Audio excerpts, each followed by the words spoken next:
Hi ಸ್ನೇಹಿತರೆ, ಇವತ್ತು ಕಾಯಿ ದೋಸೆ ಮತ್ತು ಗ್ರೀನ್ ಚಟ್ನಿ ಹೇಗೆ ಮಾಡುವುದು, ಏನೆಲ್ಲ ಬೇಕು ನೋಡೋಣ ಬನ್ನಿ. ಯಾರೆಲ್ಲ ಸಬ್ಸ್ಕ್ರೈಬ್ ಮಾಡದೆ ನೋಡ್ತಾ ಇದ್ದೀರಾ ಪ್ಲೀಸ್ ಸಬ್ಸ್ಕ್ರೈಬ್ ಮಾಡಿ.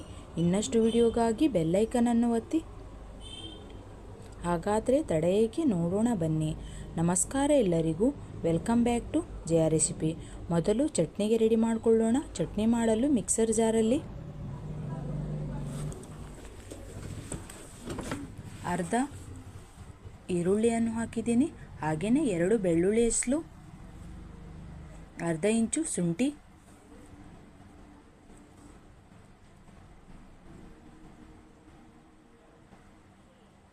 ಇದೆಲ್ಲ ಹಾಕಿ ಮಾಡುವುದರಿಂದ ಚಟ್ನಿ ತುಂಬ ಟೇಸ್ಟ್ ಆಗುತ್ತೆ ಫ್ರೆಂಡ್ಸ್. 3 ಹಸಿಮೆಣಸಿನಕಾಯಿ ಹಾಕಿದ್ದೀನಿ. ನಿಮಗೆ ಖಾರ ಎಷ್ಟು ಬೇಕೋ ಅಷ್ಟು ಹಸಿಮೆಣಸನ್ನು ಹಾಕ್ಕೊಳ್ಳಿ. ಅದೇ ರೀತಿ ಕೊತ್ತಂಬರಿ ಸೊಪ್ಪನ್ನು ಕಟ್ ಮಾಡಿ ಹಾಕಿದ್ದೀನಿ.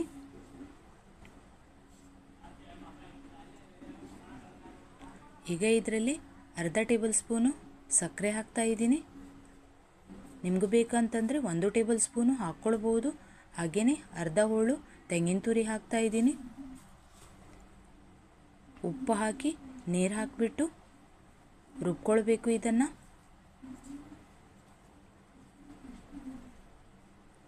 ನೈಸಾಗಿ ರುಬ್ಕೊಳ್ಳಿ. ಚಟ್ನಿ ರುಬ್ಬಿ ರೆಡಿಯಾಗಿದೆ ನೋಡಿ ಫ್ರೆಂಡ್ಸ್. ಚಟ್ನಿ ರೆಡಿಯಾಗಿದೆ. ಈಗ ಇದಕ್ಕೆ ಒಗ್ಗರಣೆ ಕೊಡಬೇಕು. ಎಷ್ಟು ಚೆನ್ನಾಗಿ ಗ್ರೀನ್ ಕಲರ್ ಬಂದಿದೆ ನೋಡಿ.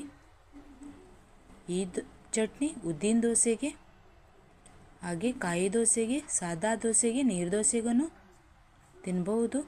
ಈಗ ಒಗ್ಗರಣೆ ಕೊಡಲು ಗ್ಯಾಸಿನ ಮೇಲೆ ಸಣ್ಣ ಬಾಣಲೆ ಇಟ್ಟಿದ್ದೀನಿ. ಅದರಲ್ಲಿ 1 ಟೇಬಲ್ ಸ್ಪೂನು ಎಣ್ಣೆ ಹಾಕಿದ್ದೀನಿ.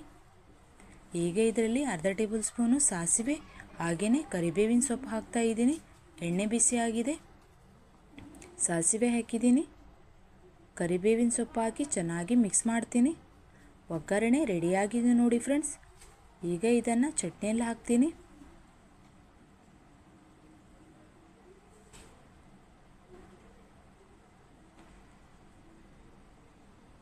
ದೋಸೆಗೆ ಚಟ್ನಿ ರೆಡಿಯಾಗಿದೆ. ಗ್ರೀನ್ ಚಟ್ನಿ ತುಂಬ ಸುಲಭವಾಗಿ ಮಾಡಬಹುದು. ನೀವು ಕೂಡ ಟ್ರೈ ಮಾಡಿ ಫ್ರೆಂಡ್ಸ್. ಈಗ ದೋಸೆಗಾಗಿ ನಾನು ರಾತ್ರಿಗೆ ಅಕ್ಕಿ ನೆನೆಸಿಟ್ಟಿದ್ದೆ, ರೇಷನ್ ಅಕ್ಕಿ. 8 ತಾಸು ನೆಂದರೆ ಸಾಕಾಗಿಬಿಡುತ್ತೆ. ಈಗ ಇದನ್ನು 4-5 ಸಲ ಚೆನ್ನಾಗಿ ತೊಳೆದಿಟ್ಟಿದ್ದೆ. ಮಿಕ್ಸರ್ ಜಾರಲ್ಲಿ ಹಾಕ್ತಾ ಇದ್ದೀನಿ. ಮಿಕ್ಸರ್ ಜಾರಲ್ಲಿ ಹಾಕಿ ಇದನ್ನು ನೈಸಾಗಿ ರುಬ್ಕೊಳ್ಬೇಕು. ನೆನೆಸಿಟ್ಟಿರುವ ಅಕ್ಕಿ ಹಾಕ್ತಾ ಇದ್ದೀನಿ.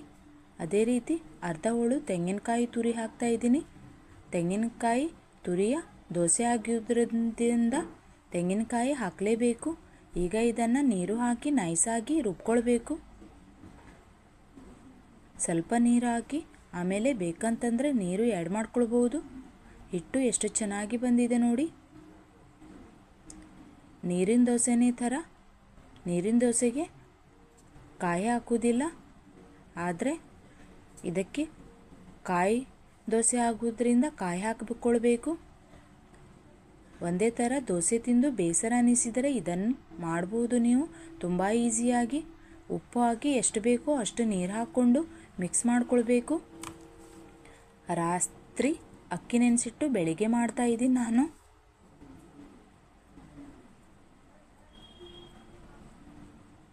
ಈಗ ಗ್ಯಾಸ್ ಆನ್ ಮಾಡಿಬಿಟ್ಟು ಗ್ಯಾಸಿನ ಮೇಲೆ ದೋಸೆ ಕಾವಲಿ ಇಟ್ಟಿದ್ದೀನಿ ನೋಡಿ. ದೋಸೆ ಕಾವಲಿ ಬಿಸಿಯಾಗಿದೆ. ಈಗ ಮೇಲಿಂದ ಸ್ವಲ್ಪ ಎಣ್ಣೆ ಹಾಕ್ತಾ ಇದ್ದೀನಿ. ಎಣ್ಣೆ ಇಲ್ಲ ಅಂದರೆ ತುಪ್ಪನೂ ಹಾಕ್ಕೊಳ್ಬೋದು ಮತ್ತು ಟೇಸ್ಟ್ ಬರುತ್ತೆ. ತುಪ್ಪ ಹಾಕೋದ್ರಿಂದ ಮಾಡಲು ಸುಲಭ, ತಿನ್ನಲು ಸಹ ಅಷ್ಟೇ ಟೇಸ್ಟಿಯಾಗಿರುತ್ತೆ. ನೀವು ಕೂಡ ಟ್ರೈ ಮಾಡಿ ಫ್ರೆಂಡ್ಸ್. ಈಗಾಗಲೇ ಭಾಳಷ್ಟು ದೋಸೆ ರೆಸಿಪಿಯನ್ನು ಅಪ್ಲೋಡ್ ಮಾಡಿದ್ದೀನಿ, ಅದನ್ನು ಟ್ರೈ ಮಾಡಿ. ದೋಸೆ ಹಾಕಿದ್ದೀನಿ, ಮುಚ್ಚಿಡ್ತಾ ಇದ್ದೀನಿ. ಈಗ ನೋಡಿ ದೋಸೆ ರೆಡಿಯಾಗಿದೆ. ಈಗ ಸೈಡಿಂದ ಇದನ್ನು ಬಿಡಿಸ್ಕೊಳ್ತೀನಿ ಮೊದಲು. ನೀವು ಕೂಡ ಎಷ್ಟು ಚೆನ್ನಾಗಿ ಬಂದಿದೆ ನೋಡಿ. ನೀವು ಕೂಡ ಟ್ರೈ ಮಾಡಿ ಫ್ರೆಂಡ್ಸ್. ನಿಮಗೆ ಇಷ್ಟವಾದಲ್ಲಿ ಲೈಕ್, ಶೇರ್, ಸಬ್ಸ್ಕ್ರೈಬ್ ಮಾಡಿ. ಇನ್ನಷ್ಟು ವಿಡಿಯೋಗಾಗಿ ಬೆಲ್ಲೈಕನನ್ನು ಒತ್ತಿ. ಒಂದು ದೋಸೆ ರೆಡಿಯಾಗಿದೆ. ಮತ್ತೊಂದು ಹಾಕಿ ತೋರಿಸ್ತಾ ಇದ್ದೀನಿ. ಈ ದೋಸೆಗೆ ಚಟ್ನಿ ಬೇಕಂತಿಲ್ಲ, ನೀವು ಬೆಲ್ಲದಿಂದ ಇಲ್ಲಾದರೆ ಸಕ್ಕರೆಯಿಂದಲೂ ಕೂಡ ತಿನ್ಬೋದು. ಹೀಗೇನೂ ಕೂಡ ಚಹಾ ಜೊತೆ ತಿನ್ಬಹುದು, ತುಂಬ ಟೇಸ್ಟ್ ಆಗಿರುತ್ತೆ. ಇದರಲ್ಲಿ ನಾನು ಅಕ್ಕಿ ಮತ್ತು ಕಾಯಿ ತುರಿ ಅಷ್ಟೇ ಹಾಕಿದ್ದೀನಿ, ಮತ್ತೇನು ಆ್ಯಡ್ ಮಾಡಿಲ್ಲ. ರೆಡಿಯಾಗಿದೆ ನೀವು ನೋಡಿ ಫ್ರೆಂಡ್ಸ್, ನೀವು ಕೂಡ ಟ್ರೈ ಮಾಡಿ. ತೆಂಗಿನಕಾಯಿ ದೋಸೆ ಮತ್ತು ಗ್ರೀನ್ ಚಟ್ನಿ ರೆಡಿಯಾಗಿದೆ. ಎಷ್ಟು ಸಾಫ್ಟಾಗಿ ಚಟ್ನಿನೂ ಕೂಡ ಎಷ್ಟು ಕಲರ್ಫುಲ್ ಆಗಿ ಬಂದಿದೆ ನೋಡಿ. ನೀವು ಕೂಡ ಟ್ರೈ ಮಾಡಿ. ವಿಡಿಯೋ ಇಷ್ಟವಾದಲ್ಲಿ ಲೈಕ್, ಶೇರ್, ಸಬ್ಸ್ಕ್ರೈಬ್ ಮಾಡಿ. ಇನ್ನಷ್ಟು ವಿಡಿಯೋಗಾಗಿ ಬೆಲ್ಲೈಕನನ್ನು ಒತ್ತಿ.